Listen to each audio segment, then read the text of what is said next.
आज Doubtnut app download करें। Doubtnut पर अपने सभी गणित, रसायन विज्ञान, भौतिक विज्ञान और जीव विज्ञान के डाउट्स का करो सफाया। बस प्रश्न की फोटो खींचो, एक ही प्रश्न को क्रॉप करो और तुरंत वीडियो सोल्यूशन पाओ। अभी डाउनलोड करें।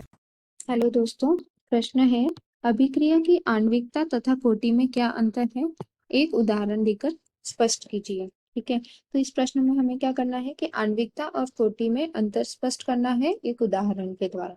तो पहले हम देखते हैं कि आणविकता क्या होती है।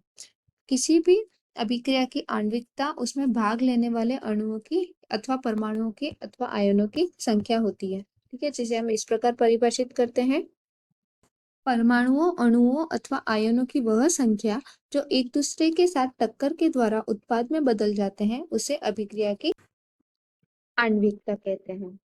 ठीक है, क्या कहते हैं उसे? अभिक्रिया की आणविकता। तो आणविकता क्या हो गई? जो अभिकारक है उनके अणुओं की संख्या, अभिकारक अणु या फिर परमाणु अथवा आयन की संख्या। ठीक है, आयन की संख्या। अब हम देखेंगे कि कोटि किसे कहते हैं। कोटि की परिभाषा होती है किसी रासायनिक अभिक्रिया में अभिकारक अणुओं की वह संख्या जो अभिक्रिया के वेग को प्रभावित करती है, वह अभिक्रिया की कोटि कहलाती है। तो कोटि क्या हो गया?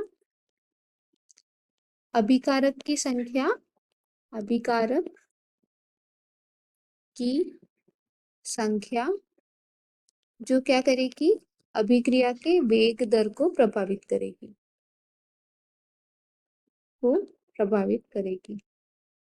ठीक है, चलिए अब हम एक उदाहरण से दोनों का अंतर समझते हैं। जैसे कि हमने उदाहरण लिया इथाइल एसीटेट का।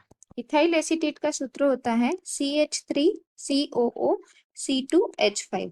जब इसकी अभिक्रिया जल के साथ में होती है तो इसके परिणाम स्वरूप एसिटिक अम्ल CH3COOH और C2H5OH यानी कि इथाइल अल्कोहल का निर्माण होगा। तो देखिए इसमें हमारी आणविकता कितनी हो जाएगी?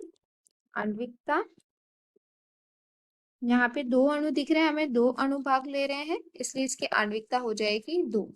लेकिन इस अभिक्रिया में क्या होता है कि जो अभिक्रिया की दर है वो केवल इथाइल एसीटेट के अणुओं पे निर्भर करती है। दर अगर हम देखें R1, वो किस पर निर्भर कर रही है?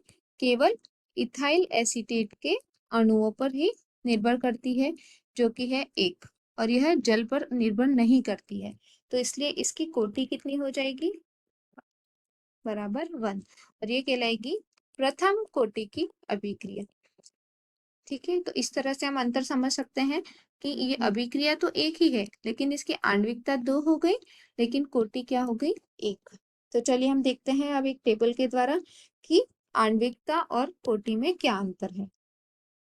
यहाँ हमने एक टेबल बनाया है जो अभिक्रिया की कोटि और आणविकता में अंतर स्पष्ट कर रहा है।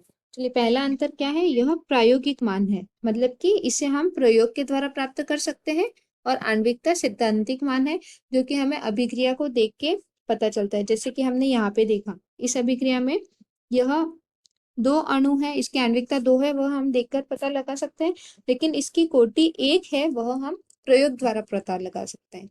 ठीक है, कोटि का मान 0 भी हो सकता है, ठीक है, लेकिन आणविकता का मान कभी भी 0 नहीं हो सकता है। इसका मान भिन्नांक में हो सकता है, मतलब यह पॉइंट में या फिर फ्रैक्शन में आ सकती है, लेकिन आणविकता का मान हमेशा पूर्णांक में होता है।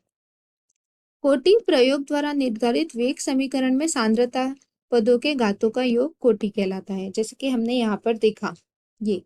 ठीक है, जो भी अभिकारक भाग ले रहे हैं उनकी घात है, उनका योग कहलाता है कोटि। और आणविकता क्या होता है? क्रिया कारकों के अणुओं की संख्या जो प्रथम अभिक्रिया में घटित होने पर टकराते हैं। यह केवल प्रथम अभिक्रिया अथवा सरल अभिक्रिया या फिर ऐसी अभिक्रिया जो केवल एक स्टेप में हो रही है उन्हीं के लिए आणविकता अप्लाई होती है। ठीक है, कोटि में क्या होता है? प्रारंभिक एवं जटिल दोनों अभिक्रियाओं के लिए यह प्रायोगिक वेग समीकरण से ही ज्ञात की जाती है। जटिल अभिक्रियाओं के लिए इसका कोई अर्थ नहीं होता है। ठीक है, जटिल अभिक्रिया के लिए आणविकता लागू नहीं होती है। तो इस प्रकार से हमने उदाहरण के द्वारा अभिक्रिया की आणविकता और कोटि में अंतर देखा। Thank you. कक्षा 6वीं से 12वीं से लेकर नीट, IIT, JEE वो एडवांस के लेवल तक 1 करोड़ से ज्यादा छात्रों का भरोसा। आज ही डाउनलोड करें डाउटनेट ऐप या व्हाट्सएप करें अपने सारे डाउट्स 8400 400 400 पर।